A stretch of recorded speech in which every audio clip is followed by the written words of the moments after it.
আপনার কি এমবি এবং মিনিট কিনতে কিনতে পকেট ফাঁকা হয়ে যাচ্ছে? আজকের এই ভিডিওটা শুধু আপনার জন্য। অল্প টাকা দিয়ে আপনি এমবি এবং মিনিট প্যাকেজ কিনতে পারবেন। শুধু আপনি কিনতে পারবেন এরকম না, কিন্তু এমবি মিনিটের প্যাকেজগুলো বিক্রি করে আপনি আয়ও করতে পারবেন। তো প্রসেসগুলো কি সহজে দেখাচ্ছি, চলুন স্ক্রিনে চলে যাই। এই অ্যাপসের ভিতরে আপনারা কীরকম অফার পাবেন আমি যদি আপনাদেরকে একটু দেখাই। আমি চলে আসলাম অ্যাপসের ভিতরে বাংলা লিঙ্ক অপশনে। তো এখান থেকে বাংলা লিঙ্ক অপশনে আসার পরে বাংলা লিঙ্কে যে অফারগুলো চালু আছে এগুলো আমরা এখান থেকে দেখতে পারবো। যেমন প্রথমেই যে অফারটা আছে 50 জিবি 1200 মিনিট, রেগুলার মূল্য 998 টাকা, মানে দোকান থেকে বা আপনি যদি বিকাশ থেকে অফারটা কিনেন 998 টাকা আপনার লাগবে। কিন্তু আপনারা এই অ্যাপস ব্যবহার করে খুব সহজে 660 টাকা অফারটা নিতে পারবেন। 338 টাকা আপনার এখানে কমিশন রয়েছে। এরকম সেম এখানে আরও অনেক অফার আছে দেখেন। এখানে আরও অনেক অফার আছে, যেমন 35 জিবি 600 মিনিট, এটা 798 টাকা দাম, কিন্তু আপনারা 560 টাকা কিনতে পারবেন। এখন এই রেটে যে আপনারা প্রত্যেক দিন কিনতে পারবেন এরকম না, রেট এখানে বাড়ে কমে। তো আবার এখানে থেকে যদি আমি অন্য সিম সিলেক্ট করি যে কোন সিমে আমার অফার লাগবে, মনে করেন আমার এখন আবার রবি সিমে অফার লাগবে, তো আমি যদি রবি সিলেক্ট করে দিলাম তাহলে রবির অফারগুলো এখানে দেখতে পারবেন। আর এখান থেকে প্রতিটা অফার আপনারা দোকান থেকে 200-300 টাকা কমে কিনতে পারবেন। তো এই অ্যাপসটা কোথায় পাবেন? এই অ্যাপসটা পাওয়ার জন্য আপনাকে সরাসরি চলে যেতে হবে গুগল প্লে স্টোরে। গুগল প্লে স্টোরে আসার পরে এখানে দেখেন সার্চ বার আছে, সার্চ বারে লিখে দেবেন ABIR, আবির টেলিকম। আবির টেলিকম লিখে সার্চ করার পর প্রথমে যে অ্যাপসটা চলে আসবে এই অ্যাপসটা আপনার ফোনে ইনস্টল করে নেবেন। আর হ্যাঁ, অ্যাপসটা কিন্তু 5000-এর উপরে লোকজন ব্যবহার করতেছে এবং এটা রিভিউটাও কিন্তু অনেক ভালো। আর হ্যাঁ, এটা কিন্তু বাংলাদেশ সরকার অনুমোদিত লাইসেন্স প্রাপ্ত।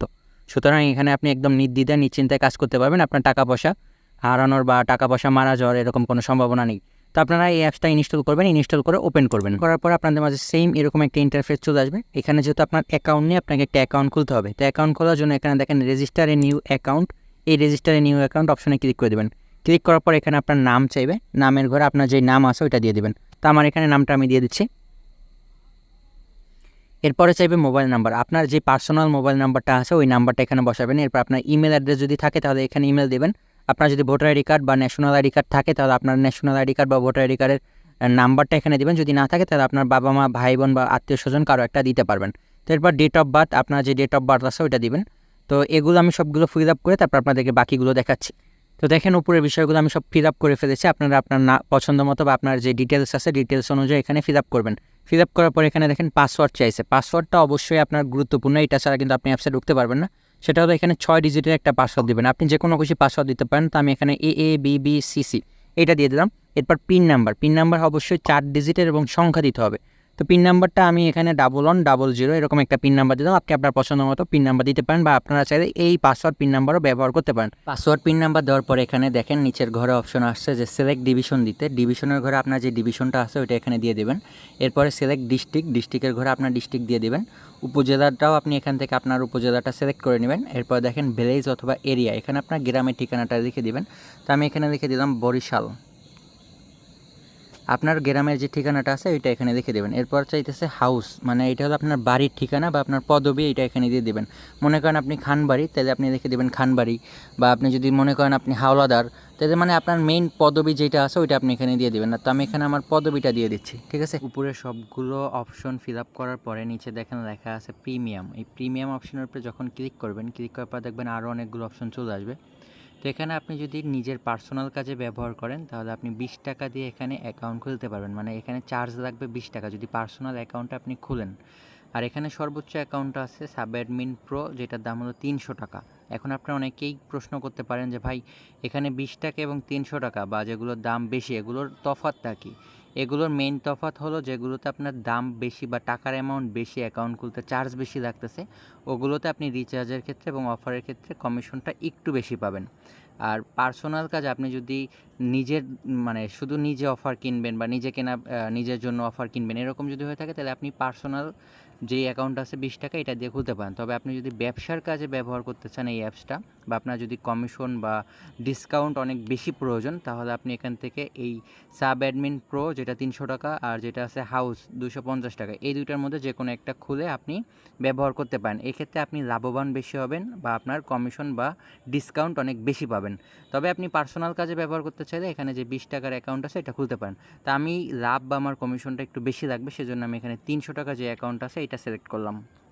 সিলেক্ট করার পরে নিচে দেখেন লেখা আছে রেজিস্টার এ নিউ অ্যাকাউন্ট। এই রেজিস্টার এ নিউ অ্যাকাউন্টের উপর আমরা একটা ক্লিক করে দেবো, তাহলে আমাদের অ্যাকাউন্টটা কিন্তু রেজিস্টার হয়ে যাবে এবং রেজিস্ট্রেশন সাকসেসফুল হয়ে যাবে। দেখেন আমাদের অ্যাকাউন্ট রেজিস্ট্রেশন হয়ে গেছে। এখন আপনারা কি করবেন, এখানে আমরা পাসওয়ার্ড এবং মোবাইল নাম্বার দিয়ে লগ ইন করবো। এখানে আমরা কিছুক্ষণ আগে যেই নাম্বারটা দিয়ে অ্যাকাউন্ট খুলছিলাম ওই নাম্বারটা বসিয়ে দিব। মোবাইল নাম্বার এবং পাসওয়ার্ড বসানোর পর আমরা লগ ইন বাটনে ক্লিক করে দেবো। লগ ইন বাটনে ক্লিক করলে আপনাদের মাঝে এরকম একটা ইন্টারফেস চলে আসবে। এখানে বলতেছে অ্যাকাউন্ট নট অ্যাক্টিভ। আমরা যেহেতু অ্যাকাউন্টটা খুলেছি, এখন পর্যন্ত অ্যাকাউন্টটা অ্যাক্টিভ করি নাই। অ্যাকাউন্ট অ্যাক্টিভ করার জন্য আমরা যেহেতু 300 টাকার অ্যাকাউন্টটা খুলেছিলাম, এখন আমাকে বলতেছে যে 300 টাকা পেমেন্ট করতে। তো আমরা এখানে ডু পেমেন্ট অপশনে ক্লিক করে দেবো। ডু পেমেন্ট অপশনে ক্লিক করার পরে দেখবেন এরকম একটা অপশন চলে আসবে। এখান থেকে আপনি বিকাশ পার্সোনাল, রকেট পার্সোনাল, উপায় পার্সোনাল, ইসলামী ব্যাংক, ডাচ বাংলা ব্যাংক, যে অপশনগুলো আছে এগুলোর মাধ্যমে আপনি পেমেন্ট করে 300 টাকা এরপর আপনার অ্যাকাউন্টটাকে অ্যাক্টিভ করতে পারবেন। তো আমি এখান থেকে বিকাশের মাধ্যমে অ্যাকাউন্ট অ্যাক্টিভ করতে চাচ্ছি, যে জন্য বিকাশের উপরে সিলেক্ট করে দিলাম। এখন এখানে দেখেন লেখা আছে যে আমাদের এই নাম্বারগুলো বিকাশ পার্সোনাল নাম্বার। এই নাম্বারে যে কোনো একটা টাকা সেন্ড মানি বা ক্যাশ ইন করে ট্রানজ্যাকশন আইডি কপি করে উপরে ফাঁকা ঘরে বসিয়ে ভেরিফাইতে ক্লিক করলে আমাদের টাকা অ্যাড হয়ে যাবে। তো কীভাবে কী করবেন, মনে করেন যে কোনো একটা নাম্বার আপনি এখান থেকে কপি করবেন। কপি করার পরে আপনি যেহেতু বিকাশ থেকে টাকা পাঠাবেন, আমরা সরাসরি বিকাশ অ্যাপসে চলে যাব।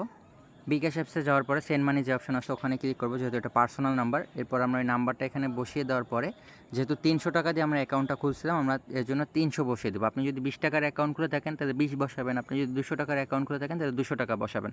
আমরা যেহেতু 300 টাকার অ্যাকাউন্টটা খুলতে চাচ্ছি, তো এর জন্য 300 বসিয়ে আমরা এখান থেকে আমাদের পিন নাম্বার দিয়ে তারপরে পিন নাম্বার বসে কনফার্মে ক্লিক করে দেবো। তাহলে দেখবেন আমাদের টাকাটা কিন্তু পেমেন্ট করা হয়ে যাবে। দেখেন আমাদের পেমেন্ট করা হয়ে গেছে। এখন এখানে যে ট্রানজ্যাকশন আইডি লেখা আছে এই আইডিটা আমাদেরকে কপি করতে হবে। আমরা দেখেন কপি বাটনে ক্লিক করার সাথে সাথে কপি হয়ে গেছে, এরকম লেখা আসছে। এখন আমরা এই ট্রানজ্যাকশন আইডিটা এখানে বসিয়ে দিব, বা আপনি এরকম চেপে ধরে রাখবেন, এখানে চেপে ধরে রাখবেন। এরপরে দেখেন 5টা লেখা আছে, 5টার উপরে ক্লিক করে দেবেন। এরপরে নিচে দেখেন লেখা আছে ভেরিফাই। এই ভেরিফাই বাটন আমরা একটা ক্লিক করে দেবো। ভেরিফাই বাটনে যখনই ক্লিক করে দেবো দেখবেন আমাদের কিন্তু অ্যাকাউন্টটা সাকসেসফুল হয়ে যাবে। দেখেন সাকসেসফুল লগ ইন নাও, আমাদের কিন্তু অ্যাকাউন্ট খোলা কমপ্লিট, অ্যাকাউন্টটা অ্যাক্টিভ হয়ে গেছে। এখন এখানে কিছু পারমিশন চাইবে, সবগুলো আপনারা অ্যালাউ করে দিবেন। অ্যালাউ করার সাথে সাথে কিন্তু আমাদের অ্যাকাউন্ট অ্যাক্টিভেট হয়ে গেছে। এই হলো অ্যাপসের ইন্টারফেস। এখন আপনারা যেহেতু অফার কিনবেন, অফার কেনার জন্য এখান থেকে অ্যাপসের মধ্যে নিচে দেখেন লেখা আছে রিচার্জ অপশনে চলে যাব। রিচার্জ অপশনে যাওয়ার পর এখানে আছে ড্রাইভ। তো আমরা যেহেতু ড্রাইভ অফার কিনবো বা এমবি প্লাস মিনিটের অফারগুলো কিনবো বা কম্বো অফারগুলো কিনবো, এই অফারগুলো কেনার জন্য এই ড্রাইভ অপশনের উপরে ক্লিক করতে হবে। ক্লিক করার পর আপনার কোন সিমে অফার লাগবে সেই সিমটা আপনার এখান থেকে সিলেক্ট করে দিতে হবে। তো মনে করেন আমার এখন একটা বাংলালিংক সিমে অফার প্রয়োজন, আমরা এখান থেকে বাংলালিংক সিলেক্ট করে দিলাম। সিলেক্ট করার পর এখানে বাংলালিংকের সকল অফারগুলো এখানে দেখতে পারবেন। তো মনে করেন প্রথমে যে অফারটা আছে এই অফারটা আমাদের প্রয়োজন, যেমন 998 টাকার একটা অফার, যেটা হলো 660 টাকা আমরা কিনতে পারবো, আর ডিসকাউন্ট আছে হলো 338 টাকা। তো আমরা অফারটা কেনার জন্য এখানে যে বাই অপশন আছে, বাই 660, এখানে ক্লিক করে আমরা অফারটা নিতে পারবো। তো এখানে একটা বাংলালিংক নাম্বার দিয়ে দেবেন। তো আমরা এখান থেকে একটা আন্তাজে একটা নাম্বার দিয়ে দিলাম। দেওয়ার পর এখানে নেক্সট অপশনে ক্লিক করে দেবো। ক্লিক করার পরে কোন অফারটা নিব আমরা সেটা এখানে দেখাবে। তো দেখানোর পর আপনার যে পিন নাম্বার আছে, আমরা কিছুক্ষণ আগে অ্যাকাউন্ট খোলার সময় পিন নাম্বার দিয়েছিলাম 1100, এটা বসিয়ে এখানে কনফার্ম বাটনের উপরে ক্লিক করে দিলাম। ক্লিক করার পরে দেখেন আমার অ্যাকাউন্টে যেহেতু ব্যালেন্স নেই, সেজন্য এখানে দেখা যাচ্ছে যে ইনসাফিসিয়েন্ট ব্যালেন্স। তো এখন এখানে আপনাকে একটা ব্যালেন্স অ্যাড করতে হবে, বা অফার কেনার জন্য আপনাকে টাকা অ্যাড করার প্রয়োজন। তো কীভাবে আপনি টাকা অ্যাড করবেন? টাকা অ্যাড করার জন্য আপনাকে কী করতে হবে, আমাদের এই অ্যাপসের হোম পেজে চলে আসতে হবে। হোম পেজে আসার পরে এখানে লেখা আছে অ্যাড ব্যালেন্স অপশনের উপরে আমরা একটা ক্লিক করে দেবো। ক্লিক করার পরে এখানে যেহেতু আমরা ড্রাইভ অফার কিনবো বা ড্রাইভ থেকে কোনো প্যাকেজ কিনবো, সেজন্য আমাকে অবশ্যই ড্রাইভ সিলেক্ট করে তারপরে কনফার্ম করতে হবে। আর আমি যদি রিচার্জের জন্য ব্যালেন্স অ্যাড করতে চাই তাহলে এখানে মেইন সিলেক্ট করে তারপরে কনফার্ম করে দেবো।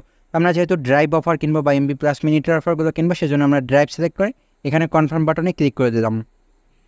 ক্লিক করার পরে এখানে আপনার বিকাশ, রকেট, নগদ, উপায় এগুলোর মাধ্যমে টাকা অ্যাড করার সিস্টেম আছে। আপনি যেটা ইচ্ছা ওইটার মাধ্যমে টাকা অ্যাড করতে পারেন, সবগুলো সিস্টেম একই। তো আমি এখান থেকে মনে করেন বিকাশ থেকেই টাকা অ্যাড করবো, সেজন্য বিকাশে সিলেক্ট করে দিলাম। এখন অফারের মূল্য 660 টাকা। আমরা দেখেছিলাম যে 998 টাকার প্যাকেজটা 660 টাকা আমরা কিনতে পারবো। তো আমরা যদি অফার কিনতে যাই তাহলে আমরা 660 টাকা ব্যালেন্স অ্যাড করে আমরা 998 টাকার অফারটা কিনতে পারবো, অতিরিক্ত টাকা অ্যাড করার কোনো প্রয়োজন নেই। তো আমরা এখান থেকে 660 টাকা এখানে দিয়ে দিলাম। দেওয়ার পরে এখানে আমরা এখানে ট্রানজ্যাকশন আইডি নাম্বার চাইবে এবং টাকা পাঠাতে হবে আগে। তো আমরা এখান থেকে এই নাম্বারটা কপি করে নিলাম। কপি করার পরে বিকাশ অ্যাপসে চলে যাব। বিকাশ অ্যাপসে আসার পরে সেন্ড মানি অপশনে গিয়ে নাম্বারটা বসিয়ে তারপর আমরা এখান থেকে 660 টাকা বসিয়ে কনফার্ম করে দেবো। টাকা পাঠানোর পরে উপরে দেখেন ট্রানজ্যাকশন যেই আইডি নাম্বারটা আছে এটার উপরে আপনারা একটা কপি বাটনের উপরে ক্লিক করে দেবেন, তাহলে দেখবেন এটা কপি হয়ে যাবে। তো আমরা এটা কপি করলাম। কপি করার পর আমরা এখান থেকে ট্রানজ্যাকশন আইডি নাম্বারটা এখানে বসিয়ে তারপরে ভেরিফাই বাটন এখানে ক্লিক করে দেবো, তাহলে আমাদের টাকাটা অ্যাড হয়ে যাবে। আমরা যদি এখানে ভেরিফাই বাটনে ক্লিক করে দিই, ক্লিক করার সাথে সাথে দেখবেন আমাদের কিন্তু টাকা অ্যাড হয়ে গেছে এবং উপরে কিন্তু মেসেজ চলে আসছে যে আমাদের টাকা এখানে অ্যাড হয়ে গেছে। আমরা যদি এখান থেকে ক্রস করে ট্যাব ব্যালেন্সে ক্লিক করে দেখেন আমাদের কিন্তু টাকাটা এখানে দেখাচ্ছে। ঠিক আছে, তো এখন আমরা যেহেতু অফার কিনবো, বাংলালিংকের 660 টাকার অফারটা আমরা যেহেতু কিনবো, সেজন্য আমরা কী করবো, এখান থেকে নিচের দিকে লেখা আছে রিচার্জ অপশনে চলে যাব। এরপরে ড্রাইভ অপশনে ক্লিক করে দেবো। ক্লিক করার পর আমরা যেহেতু বাংলালিংকের অফার কিনবো সেজন্য বাংলালিংক সিলেক্ট করে দিলাম। এখন যেহেতু এই অফারটা কিনবো সেজন্য আমরা এখানে দেখেন লেখা আছে 2260, এখানে ক্লিক করে এবার আমাদের বাংলালিংক নাম্বারটা দিয়ে দেবো। নাম্বার বসানোর পরে নেক্সট অপশনে ক্লিক করে দেবো। এরপর আমাদের যে পিন নাম্বারটা আছে, পিন নাম্বারটা বসিয়ে কনফার্ম বাটনে ক্লিক করে দেওয়ার সাথে সাথে আমাদের কিন্তু অফারটা এখানে সাবমিট হয়ে যাবে। তো এখানে অফার সাবমিট করার পরে বা অফার সেল করার পরে বা অফারের জন্য যখন আপনি রিকোয়েস্ট করবেন, রিকোয়েস্ট করার 1 থেকে 2 মিনিট, সর্বোচ্চ আপনার 5 মিনিটের মধ্যে আপনার কিন্তু অফারটা চলে যাবে। আমরা যদি দেখি এখানে হিস্টোরি দেখা আছে, হিস্টোরি অপশনে যদি আমরা চলে যাই, হিস্টোরি অপশনে গিয়ে আমরা এখানে দেখতে পারবো যে অফারটার কী অবস্থা রয়েছে। তো চলে যাই অল হিস্টোরিতে গেলে দেখেন আমাদের কিন্তু এই অফারটা ওয়েটিংয়ে আছে। এখন সর্বোচ্চ 1 থেকে 2 মিনিট বা 3 মিনিটের মধ্যে দেখা গেছে অফারটা কিন্তু সাকসেস বা কমপ্লিট হয়ে যাবে। তো আমাদের দেখেন অফারটা কিন্তু কমপ্লিট হয়ে গেছে, উপর থেকে নোটিফিকেশনও চলে আসছে যে অফার সাকসেস হয়ে গেছে। আমরা যদি আবার হিস্টোরিতে গিয়ে অল হিস্টোরিতে ক্লিক করি তাহলে দেখেন আমাদের অফারটা কিন্তু কমপ্লিট লেখা চলে আসছে এবং এটা কিন্তু ডান লেখা চলে আসছে। তার মানে আমাদের অফারটা কিন্তু কমপ্লিট বা অফারটা কিন্তু চলে গেছে। তো আপনারা এইভাবেই খুব সহজে এই অ্যাপস থেকে এমবি মিনিটের অফার নিতে পারবেন। তাছাড়া কিন্তু আপনারা এখান থেকে মোবাইল রিচার্জের ব্যবসাও করতে পারবেন। এখান থেকে রিচার্জ অপশনে ক্লিক করে আপনারা এখান থেকে নাম্বার বসিয়ে তারপরে আপনারা এখান থেকে মোবাইল রিচার্জের বিজনেস করতে পারবেন দোকানদারদের মতো। তো এখন মনে করেন এই অ্যাপস ব্যবহার ক্ষেত্রে আপনার কোনো সমস্যা হয়েছে, আপনি কিভাবে এটা সমাধান পাবেন? তো সমস্যা হয়েছে, এটা সমাধান পাওয়ার জন্য আপনারা দেখেন এখানে হোয়াটসঅ্যাপ, টেলিগ্রাম, ফেসবুক 3টা অপশন আছে। তো এখানে হোয়াটসঅ্যাপে ক্লিক করে তাদের হোয়াটসঅ্যাপ নাম্বারে নিয়ে যাবে, এই অ্যাপসের হোয়াটসঅ্যাপ নাম্বারে। তো তাদের সাথে খুব সহজে আপনারা যোগাযোগ করতে পারবেন। ফেসবুকে ক্লিক করে তাদের ফেসবুকে পেজে নিয়ে যাবে, ওখানে তারা মেসেজ দিতে পারবেন। আবার মনে করেন যদি আপনি তাদের সাথে সরাসরি ফোনে কথা বলতে চান, এখানে রিচার্জ অপশনে চলে যাবেন। রিচার্জ অপশনে যাওয়ার পরে এখানে দেখেন তাদের একটা হেল্পলাইন নাম্বার আছে 01569180973। এই নাম্বারে আপনারা সরাসরি ফোন দিতে পারেন অথবা তাদের এই হোয়াটসঅ্যাপ নাম্বারে যে কোনো সমস্যায় মেসেজ করতে পারবেন। তো আশা করি আপনারা বিস্তারিত সব কিছু বুঝতে পারছেন। তারপর যদি কোনো বিষয় যদি জানতে চান বা কোনো বিষয় যদি না বুঝেন তাহলে অবশ্যই তাদের এখানে যে হেল্পলাইন নাম্বার আছে এই নাম্বারে যোগাযোগ করবেন। ধন্যবাদ ভিডিওটি দেখার জন্য।